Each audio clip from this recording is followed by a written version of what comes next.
ஆயுத எழுத்து நிகழ்ச்சிக்கு உங்களை அன்போடு வரவேற்கின்றோம் நேர்களே. நெடுவாசல் பற்றிய மற்றொரு விவாதத்தில் தான் இன்றைய ஆயுத எழுத்து நிகழ்ச்சியில் இணைகிறோம்.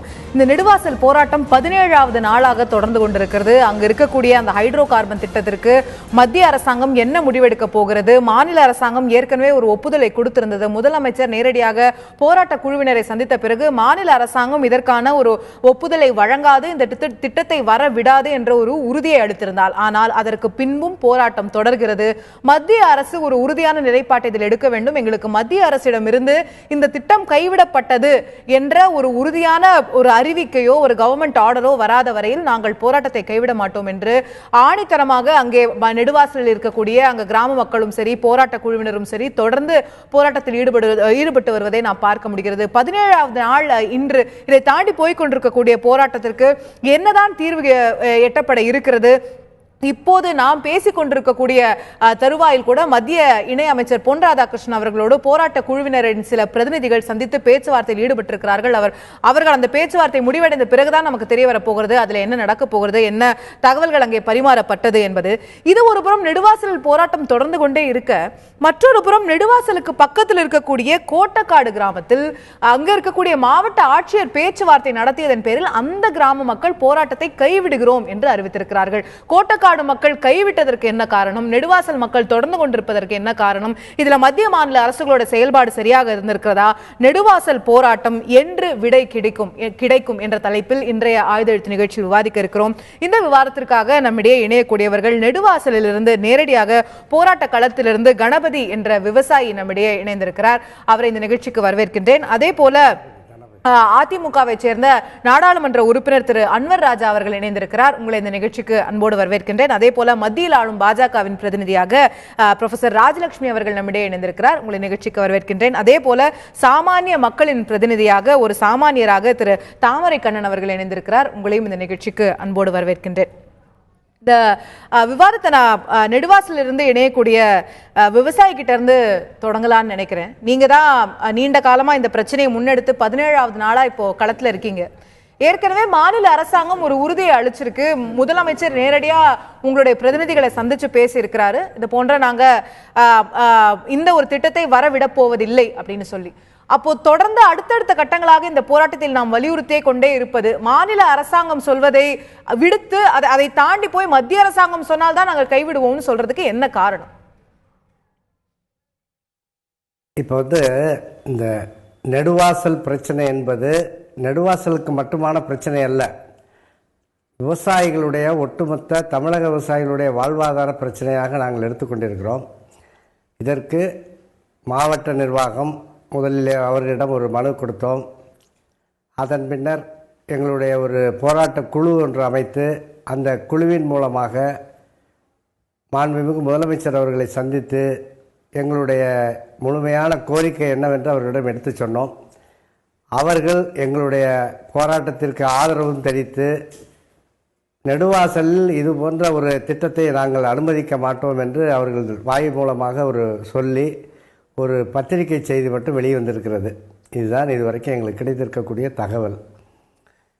இதன் மூலமாக எங்களுடைய கிராம மக்களோ அல்லது எங்கள் கிராமத்தில் இருக்கக்கூடிய இளைஞர்களோ அல்லது சுற்று வட்டாரத்தில் இருக்கக்கூடிய ஒரு கிட்டத்தட்ட ஒரு 30 கிராம பகுதியை சேர்ந்தவர்களுக்கோ இதில் முழுமையான திருப்தி கிடைக்கவில்லை. காரணம், ஒரு 15 ஆண்டுகளுக்கு முன்னர் எங்களுடைய சுற்றுவட்டார பகுதியில் இருக்கக்கூடிய ஒரு 5 கிராமங்களில் ஓஎன்ஜிசி மூலமாக ஆழ்குழாய் கிணறுகள் அமைக்கப்பட்டு அதிலிருந்து மாதிரி எல்லாம் எடுத்து சென்று அதனுடைய கசிவுகளை கழிவுகள் அங்கே தொட்டிகளிலே தேங்கி கிடக்கிறது.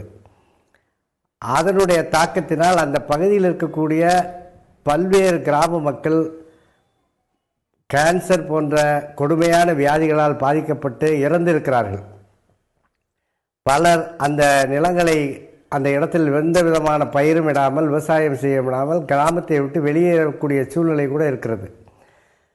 இந்த நெடுவாசல் பகுதியில் எடுக்கக்கூடிய அது ஓஎன்ஜிசியில் இருக்கக்கூடிய ஒரு சாதாரண எண்ணெய் கிணறு என்று சொன்னார்கள்.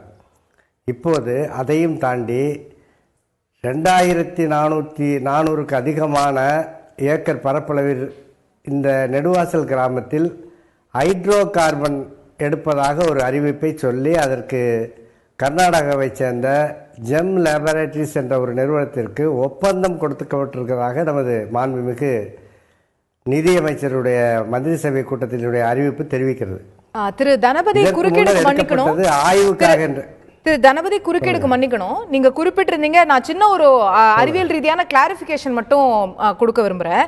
நீங்க குறிப்பிட்டிருந்தீங்க முதல்ல இது வந்து வெறும் எண்ணெய் கிணறுன்னு சொன்னாங்க, பின்னர் இது ஹைட்ரோ கார்பன் சொல்லி 10 ஸ்கொயர் கிலோமீட்டருக்கு இருக்குன்னு சொல்றாங்கன்னு சொல்லி இன்று ஓஎன்ஜிசியோடைய பல தமிழ்நாட்டுடைய முக்கிய இன்சார்ஜா இருக்கக்கூடிய பல முக்கிய அதிகாரிகள் இன்னைக்கு செய்தியாளர்களை சந்திக்கும் போது அவர்கள் சொல்லியிருக்கக்கூடியது, நாங்கள் இங்கே எக்ஸ்ப்ளோர் பண்ணக்கூடியது கன்வென்ஷனல் ஹைட்ரோ கார்பன் அப்படிங்கறத நாங்க பண்றோம். நீங்க சொல்லக்கூடிய மீத்தேனோ அல்லது ஷேல் கேஸோ போன்ற விஷயங்கள்லாம் அன்கன்வென்ஷனல் அப்படிங்கிற தனி இதுல வருது.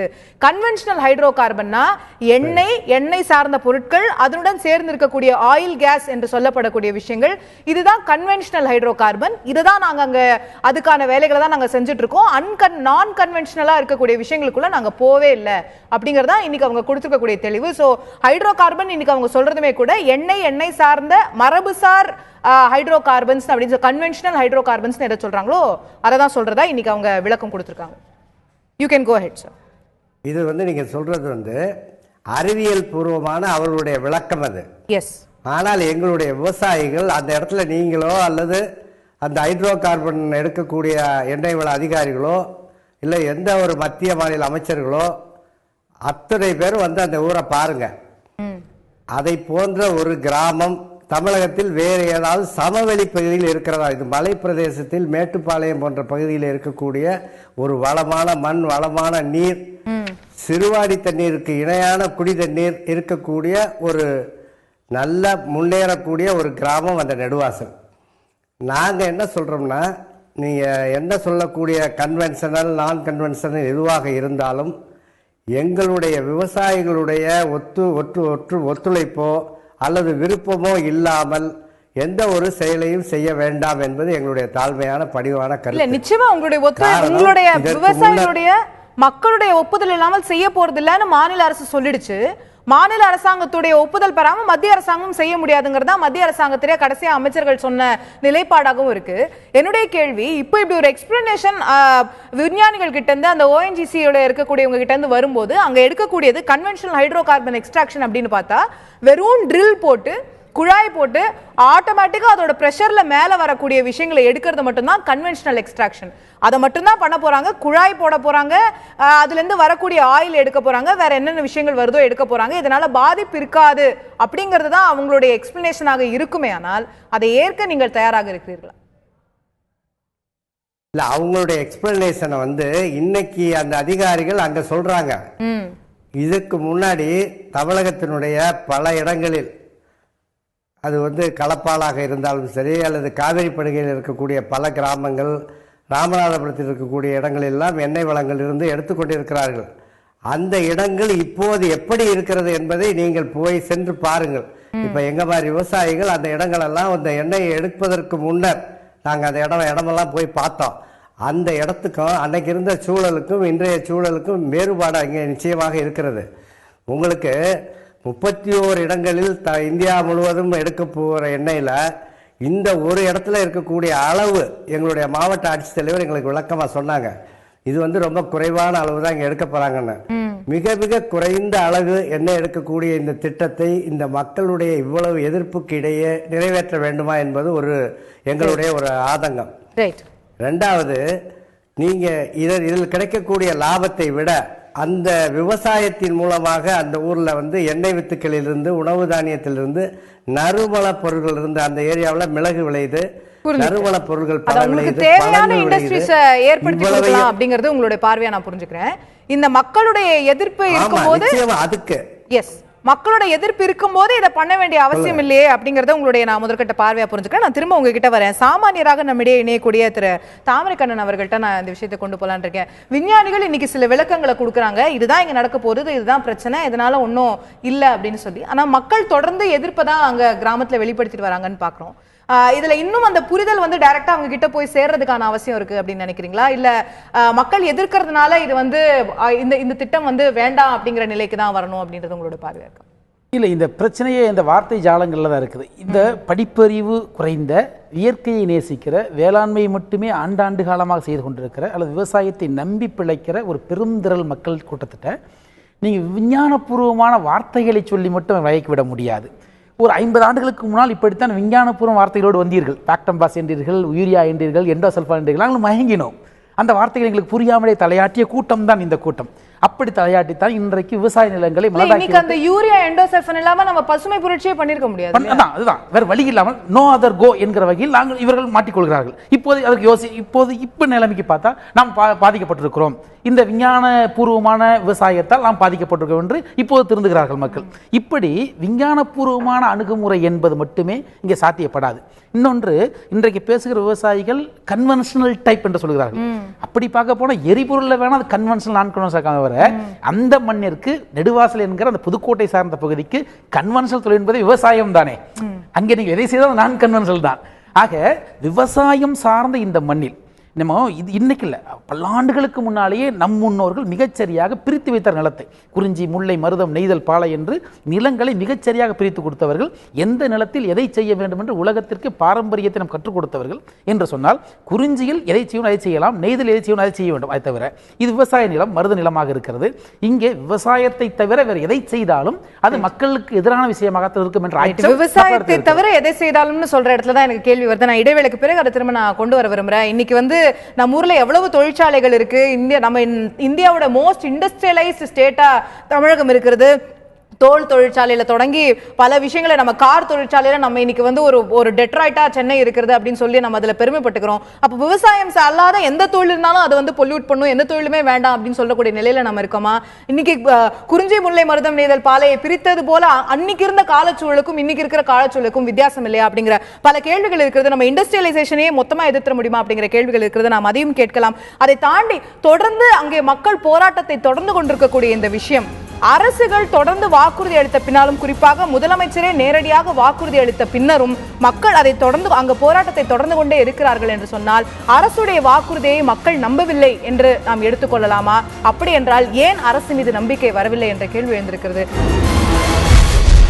நெடுவாசல் போராட்டம் தொடர்ந்து கொண்டே இருக்கிறது. விடை கிடைக்க போகிறதா அல்லது இதற்கான தீர்வு எப்போதுதான் கிடைக்க போகிறது என்ற கேள்வி தொடர்ந்து எழுந்து கொண்டிருக்கிறது. நான் நாடாளுமன்ற உறுப்பினர் அதிமுகவை சேர்ந்த திரு அன்வர்ராஜா அவர்கள்ட்ட கேட்க விரும்புகிறேன். மார்ச் 1ஆம் தேதி முதலமைச்சர் போராட்ட குழுவின் சில பிரதிநிதிகளை சந்தித்தார். அவரை சந்தித்து முடித்த பிறகு வந்த செய்தி குறிப்பில் முதலமைச்சர் இந்த திட்டத்தை வரவிட மாட்டோம் என்று அவர்களிடம் உறுதி அளித்திருக்கிறார் அப்படின்ற விஷயம் கூறப்பட்டது. இந்த போராட்டத்தை மக்கள் கைவிட வேண்டும் என்ற ஒரு கோரிக்கையும் முதலமைச்சர் அன்னைக்கு வச்சிருந்தார். 1ஆம் தேதி, இன்னைக்கு நம்ம 4ஆம் தேதியில இருக்கோம். இன்னும் மக்கள் அந்த போராட்டத்தை நாங்கள் கைவிட மாட்டோம், எங்களுக்கு ஒரு நம்பிக்கை பிறக்கல, எங்களுக்கு இதுல திருப்தி இல்லை அப்படின்னு சொல்றாங்கன்னா, முதலமைச்சரோட வார்த்தையில அவங்களுக்கு திருப்தி அளிக்கல அப்படின்னு புரிஞ்சுக்கலாமா? அப்படி எடுத்துக்க முடியாது. ஏன்னா முதலமைச்சர் இந்த போராட்ட குழுவினுடைய தலைவர், இந்த போராட்ட குழுவை சேர்ந்தவர்கள் எல்லோரும் மாண்புமிகு முதலமைச்சர் அவர்களை நேரில் சந்தித்து பேசுவதற்கு முன்னாலேயே முதலமைச்சர் அவர்கள் டெல்லி சென்றிருந்த போது இதற்கென்று ஒரு தனியாக ஒரு ரெப்ரசன்டேஷனை பாரத பிரதமரிடம் கொடுத்து, இது போன்ற நிலைமை இருக்கிறது, இதை உடனடியாக தடுத்து நிறுத்த வேண்டும்,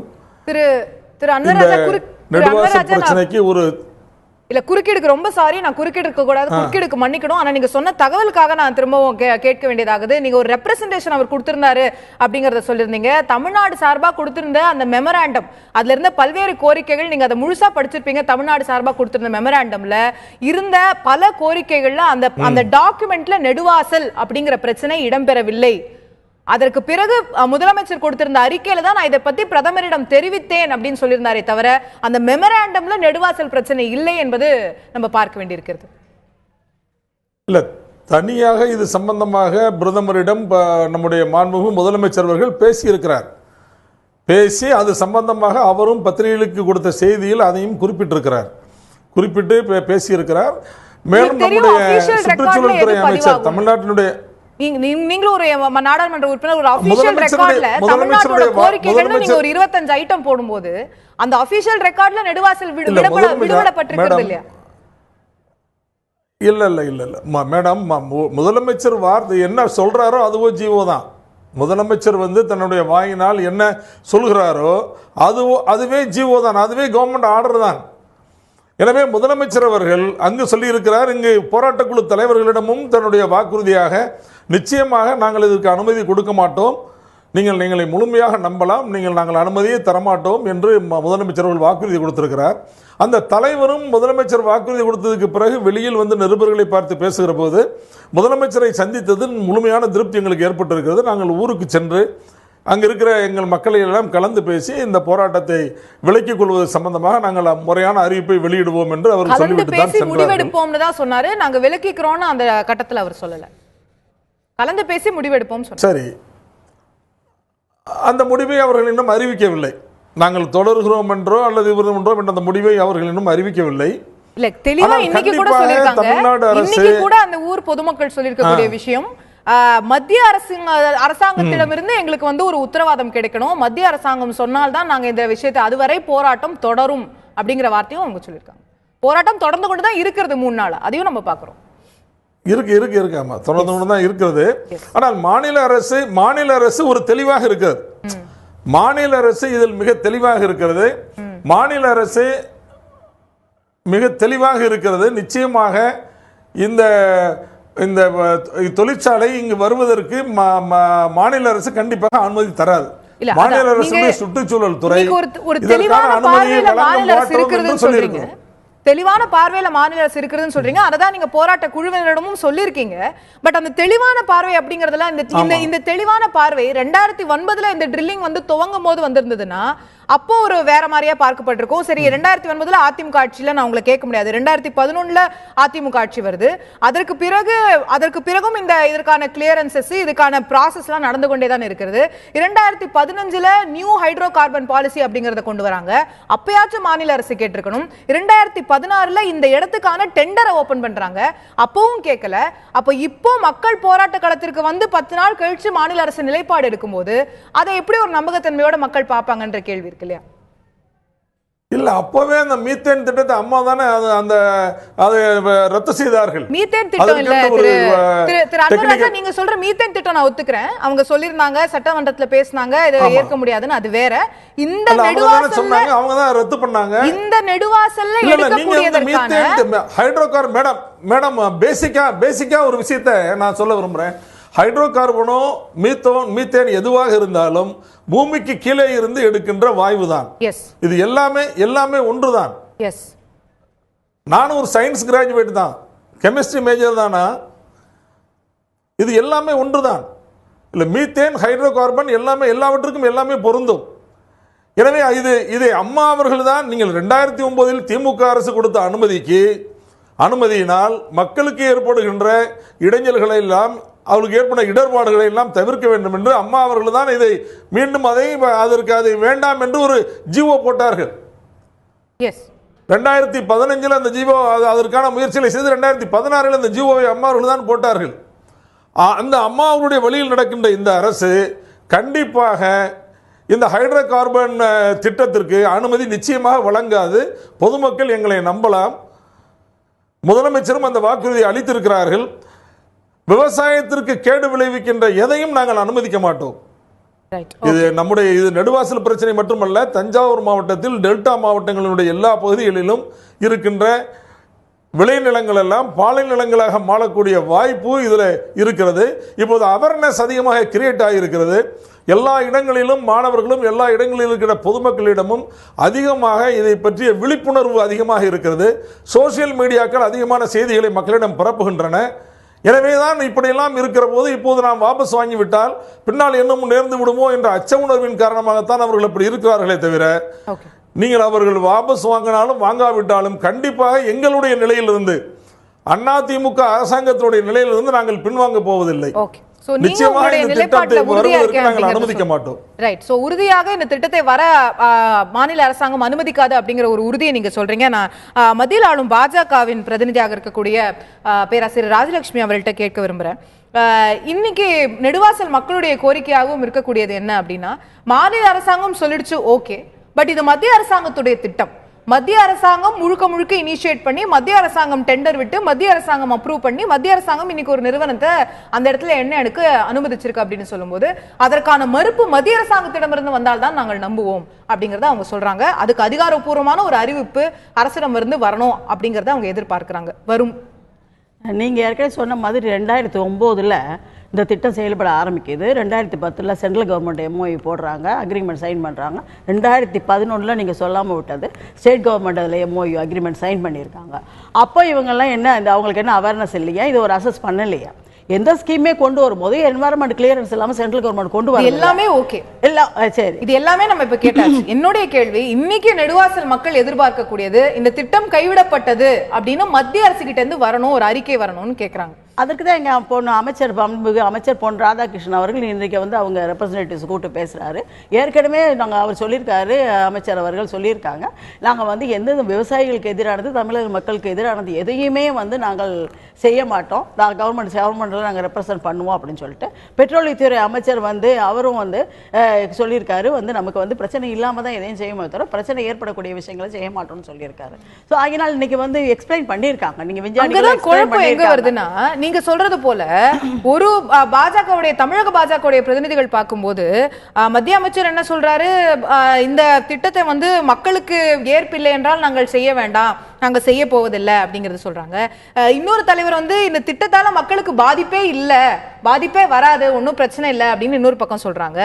திரு இல கணேசன் அவர்கள் இந்த நாட்டுக்காக ஒரு கிராமம் தியாகம் செய்தால் தவறில்லைன்னு சொல்றாரு.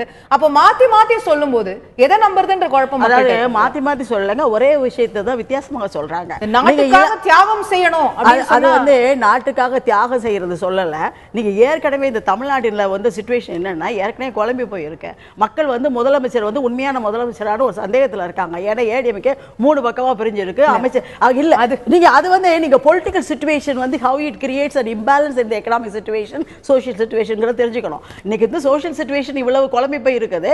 இன்னைக்கு வந்து இவ்வளவு என்ஜிஓஸ்ல இதுக்கு முன்னால எங்க போயிருந்தாங்க, அவங்க எடுக்கக்கூடியது ஆயிலா, பெட்ரோலா, மீத்தேனா, வேற நேச்சுரல் கேஸா, எரிவாயுவா, என்ன டெக்னாலஜி அப்படிங்கறத கேட்டா முதலமைச்சர் யாருன்றத பிரச்சனை இருக்குன்றது முதலமைச்சர் யாரு இத தெளிவுபடுத்திட்டா அந்த பிரச்சனையே வரப்போகுது. அது கிடையாது. இன்னைக்கு முதலமைச்சர் சொல்லியிருக்காருன்னா மக்கள் நம்பிட்டு பேசாம இருக்கணும் இல்லையா? முதலமைச்சர் வந்து அப்ரூவல் சொல்லியிருக்காரு. திட்டம் மத்திய அரசாங்கத்துடைய மத்திய பெட்ரோலியத்துறை ONGC வந்து மாநில அரசாங்கத்துடைய ஸ்டேட் கவர்மெண்டே சைன் பண்ணாம அவங்க இம்ப்ளிமெண்ட் பண்ணாம பண்ண முடியும். மத்திய அரசாங்கத்துக்கு நேரா பண்ண முடியாது. தகவலுக்காக ONGCயோ எடுக்கக்கூடிய நிறுவனம் அங்க இருக்கக்கூடிய 2 விவசாயிகளிடம் 4.5 ஏக்கர் நிலம் குத்தகைக்கு எடுத்துட்டு ட்ரில்ல தோண்டிட முடியும்.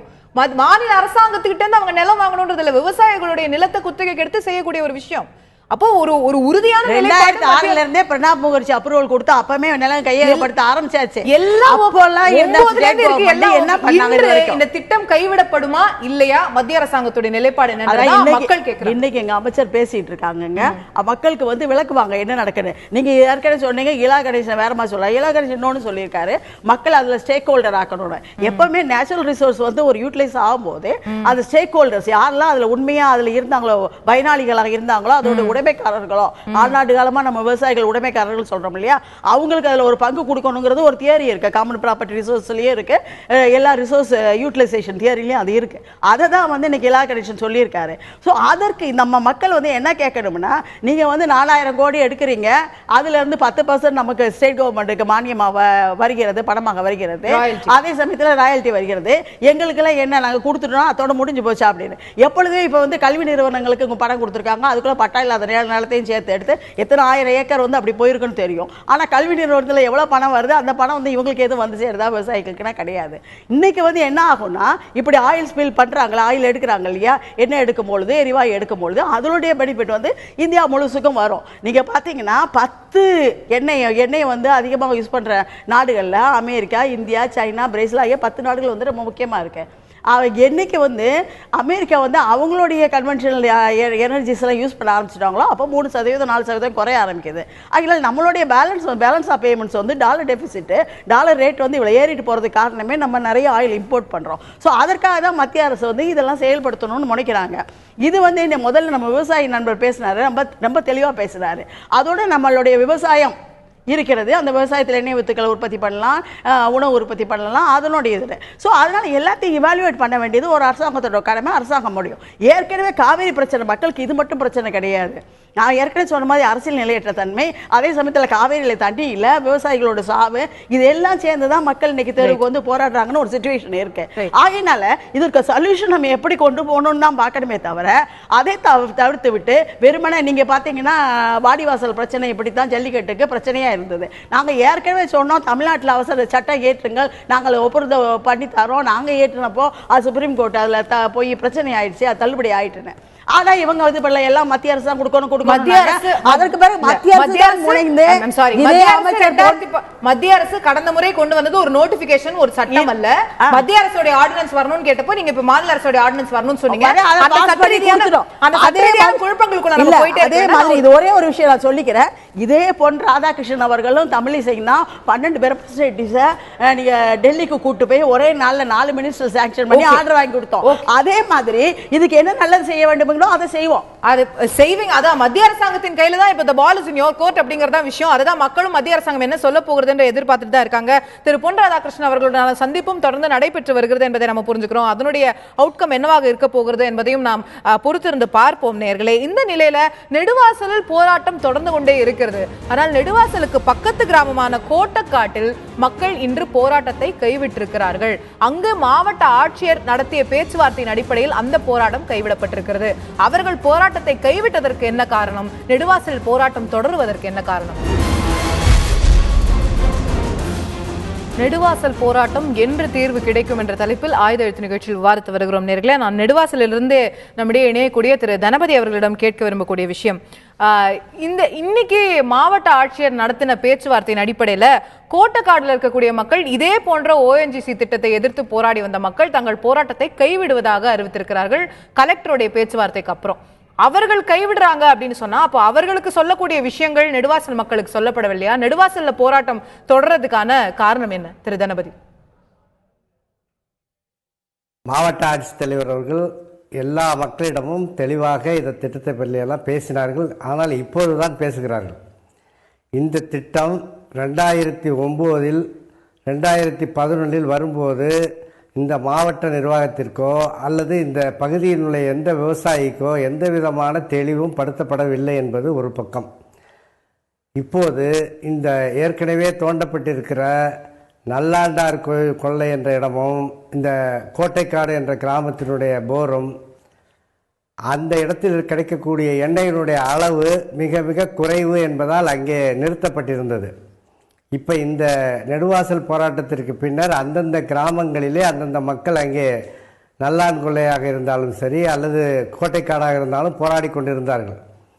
அந்த ONGCயினுடைய அதிகாரிகளுடைய முழுமையான பதிலை கேட்டு அந்த இடத்திலே கிடைக்கக்கூடிய எண்ணெய் வளம், அந்த மக்களுக்கு அதனால் ஏற்படக்கூடிய இன்னல்கள் எல்லாவற்றையும் மாவட்ட ஆட்சித்தலைவர் முழுமையாக கேட்டு அந்த மக்களை எல்லாம் கூப்பிட்டு போராட்டக்காரர்களுக்கு ஒரு தெளிவான விளக்கத்தை எல்லாம் சொல்லி ஏற்கனவே இருந்த போர் அதில் கிடைக்கக்கூடிய எண்ணெய் வளம் குறைவாக இருக்கிறது என்பதால் அதை நாங்கள் விலக்கிக் கொள்வதற்கு அரசாங்கத்திற்கு சொல்லுகிறோம். அதுதான் நானும் கேட்கிறேன் திரு தனபதி.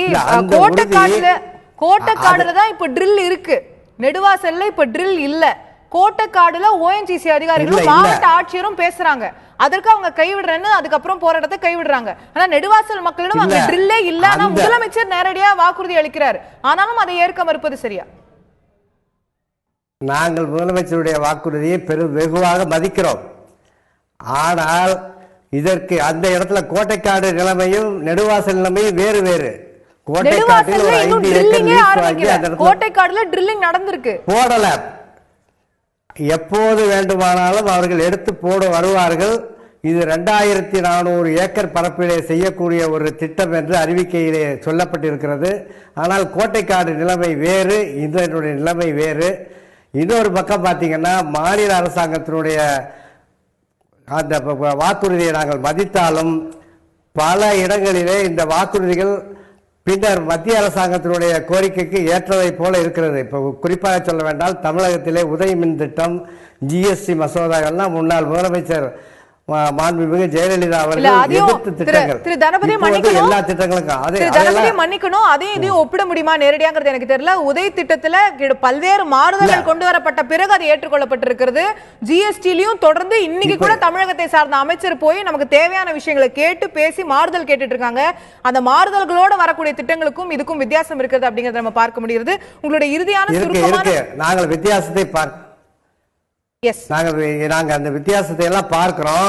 ஆனா நாங்க சொல்றது ஒரே ஒரு கருத்து, இன்னைக்கு கச்சா எண்ணெய் மட்டும் உலக நாடுகளிலிருந்து வாங்குவது இல்லை. வெளிநாடுகளிலிருந்து உணவு எண்ணெய் 65% இந்தியாவுடைய தேவைக்கு வெளிநாடுகளிலிருந்து இறக்குமதி செய்கிறோம். இந்த பகுதியிலே அது விளைவதற்கான வாய்ப்புகள் அதிகமாக இருக்கிறது. இங்கே அவர்கள் சொல்லக்கூடிய ஒரு நாளைக்கு 5000 பேரல் எண்ணெய் எடுப்பதாக சொல்லுகின்ற லாபத்தை விட அதிகமான லாபத்தையும் இந்த மக்களுடைய வாழ்வாதாரத்தை பாதுகாக்கக்கூடிய ஒரு திட்டத்தை எங்களுக்கு கொடுங்கள். இது போன்ற எண்ணெய் அல்லாத அந்த எண்ணெயால் வரக்கூடிய லாபத்தை நீங்கள் கைவிடுங்கள் என்பதுதான் எங்களுடைய கோரிக்கை. இதை நிச்சயமாக மத்திய அரசாங்கம் ஏற்றுக்கொள்ள வேண்டும் என்பது எங்களுடைய வாதம். ஒரு ஆக்கப்பூர்வமான போராடி கொண்டிருக்கிறோம். நிச்சயமா ஒரு ஆக்கப்பூர்வமான சஜஷனையும் நீங்க மத்திய அரசாங்கத்தை நோக்கி முன் வச்சிருக்கீங்க. மத்திய அரசாங்கம் அதை பரிசீலிக்குமாங்கிறத நம்ம பொறுத்திருந்து பார்ப்போம். நான் திரு அன்வர் ராஜா அவர்கள்ட்ட கேட்க விரும்பக்கூடிய விஷயம், இந்த நெடுவாசல் திட்டத்திற்கு முழுமையாக மாநில அரசுடைய அப்ரூவல் கிடையாது அப்படின்னு, இந்த எண்ணெய் எக்ஸ்ட்ராக்ஷனுக்கோ ஆயில் அங்க ஹைட்ரோ கார்பன் எடுப்பதற்கு கிடையாது அப்படின்னு மாநில அரசாங்கம் திட்டவட்டமா தெரிவித்து விட்டது நெடுவாசலை பொறுத்தவரை. அப்போ நரிமணத்தை என்ன பண்ண போறோம், நன்னிலத்தை என்ன பண்ண போறோம், திருவாரூர், நாகப்பட்டினம், பொன்னேரி பல இடங்கள்ல தமிழ்நாடு முழுக்க இது போன்ற எண்ணெய் கிணறுகள் இருக்கு. அதுல எல்லாமும் எதிர்க்கக்கூடிய ஒரு நிலைப்பாட்டை மாநில அரசாங்கம் எடுக்க போகிறதா? இந்த இப்போது நீங்கள் குறிப்பிட்ட எல்லா பகுதிகளுமே டெல்டா பகுதிகள் தான். விவசாயம் செழித்து வளரக்கூடிய, தமிழ்நாடே நம்பி இருக்கக்கூடிய நெற்களஞ்சியமாக இருக்கக்கூடிய பகுதிகள் தான் நீங்கள் சொல்லுகின்ற எல்லா பகுதிகளும். இந்த எல்லா பகுதியிலும் இதே பாதிப்புகள் எல்லா பகுதியிலும் வருமானால், இதே பாதிப்புகள் எல்லா இடத்திலும் வருமானால் அதான் இருக்கு. அதெல்லாம் மூடுங்கன்னு கேட்க போறோமா? நம்மளோட நிலைப்பாடு என்னவா இருக்க போகுது அதுல? இல்ல அந்த பாதிப்புகள் வருமானால் அதை விலக்கிக் கொள்வதில் தவறில்லை. அதை விலக்கிக் கொள்வதற்கு வேண்டிய நடவடிக்கை எடுப்பதிலும் தவறில்லை. நெடுவாசல திட்டம் ஆரம்பிக்கிறதுக்கு முன்னாடியே எதிர்க்கக்கூடிய அரசாங்கம் 90s இருந்து ஒரு இடத்துல இதே மாதிரியான திட்டம் இருக்கிறதுன்னு சொல்லும்போது அதை என்ன பண்ண போறோம்? இங்க நெடுவாசல்ல பாதிப்புன்னு இது வரைக்கும் ஏன்னா திட்டமே ஆரம்பிக்கல, பாதிப்பு வந்தால் பாப்போன்றது சரியான ஆர்குமெண்டா இருக்குன்னு தெரியல. இல்ல நீங்க சொல்றது சரி. அதாவது ஏற்கனவே இருக்கிற திட்டத்தால் எதிர்காலத்தில் விவசாயம் பாதிக்கப்படும் என்கிற சூழ்நிலை உருவானால் நிச்சயமாக விவசாயத்திற்கு தான் முன்னுரிமையை இந்த அரசாங்கம் வழங்கும். அதான் நெடுவாசல்ல பாதிப்பு இருக்கும் நீங்க சொல்றீங்கன்னா ஆப்வியஸா அது அதுக்கும் பொருந்தும் தானே அப்படிங்கறத என்னுடைய கேள்வியாக இருந்தது. நன்றி திரு அன்வர் ராஜா, உங்களுடைய கருத்துக்களுக்கு. நான் திரு தாமரைக்கண்ணன் அவர்களிடத்துல கேட்க விரும்பக்கூடிய விஷயம், இந்த விவசாயிகளுக்கான பிரச்சனை இது திரு தனபதி அவர்கள் கூட குறிப்பிட்டாரு, இது ஒட்டுமொத்த விவசாயிகளுக்கான பிரச்சனையா இருக்கு, நம்ம நெடுவாசலா மட்டும் இதை பார்க்க கூடாது அப்படின்னு சொல்லி, இன்னைக்கு நெடுவாசல் திட்டம் வரக்கூடாது இல்ல நெடுவாசலால பிரச்சனையா இருக்கும் அப்படின்னு சொல்லக்கூடிய நாம ஒரு சாமானியரா பார்க்கும்போது மற்ற காலங்கள்ல மற்ற சமயங்கள்ல இந்த விவசாயிகளுக்கான முக்கியத்துவத்தை எந்த அளவுக்கு கொடுக்கிறோம் அப்படிங்கறதையும் நாம கொஞ்சம் நம்மளே சுய பரிசோதனை செய்து கொள்ள வேண்டி இருக்கிறதா? காவிரி பிரச்சனைக்காக விவசாயிகள் ஒரு பந்த் அறிவிக்கும் போது நம்மள எத்தனை பேர் வேலைக்கு போகாம இருக்கும், நம்மள எத்தனை பேர் அந்த பந்தை சப்போர்ட் பண்றோம்? கர்நாடகால காவிரிக்கு ஒரு பந்து நடக்குதுன்னா ஐடி நிறுவனங்கள் தொடங்கி எல்லாமே அங்க மூடப்படுது. ஆனா அதே காவிரிக்கு தமிழ்நாட்டில் நடந்த பந்து எந்த அளவுக்கு ஒரு பெரிய அளவுல பாதிப்பு இல்லாத நடந்தது அப்படிங்கறத பார்த்தோம். சோ விவசாயிகளுக்கான பிரச்சனையை நெடுவாசல்ன்றதோட சுருக்காம தொடர்ந்து சாமானியர்கள் அதுல கவனம் செலுத்த வேண்டிய அவசியம் இருக்குன்னு நினைக்கிறேன். அந்த சூழ்நிலை ஏற்பட்டிருக்கிறது, அதுக்கான காலம் கணிந்து வந்திருக்கிறது. தையெழுச்சி போராட்டத்திற்கு பிறகு இந்த பார்வை எல்லா இடத்துலையும் வந்திருக்கிறது. இதே நெடுவாசல் 20-15 ஆண்டுகளாக இருந்தாலும் கூட இப்போதுதான் அமர்ந்திருக்கார்கள் என்று சொன்னால் தையெழுச்சி போராட்டத்திற்கு பிறகான விழிப்புணர்வுக்காகத்தான் ஏற்பட்டிருக்கிறது.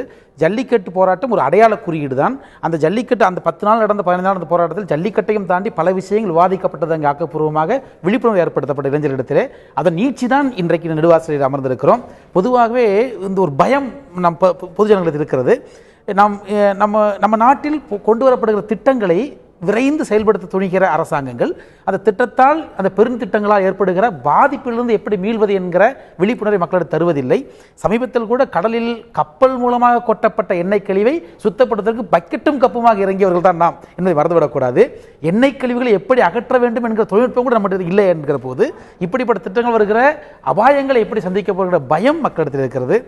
எந்த ஒரு திட்டமாக இருந்தாலும் வெகுஜனங்களை, நில உடைமைதாரர்களை, விவசாயிகளை விழிப்புணர்வு ஏற்படுத்தி அவர்கள் சம்மதம் இல்லாமல் செய்யப்படும் திட்டம் வெற்றியடைய முடியாது. பொதுவாக ஆளும் வர்க்கம் யாராக இருந்தாலும் வெகுஜனங்களை துச்சமாக பார்க்கிற பார்வை இருந்தது, இனி அது இருக்காது. அரசியலிலும் ஒரு மாற்றம் ஏற்பட்டிருக்கிறது.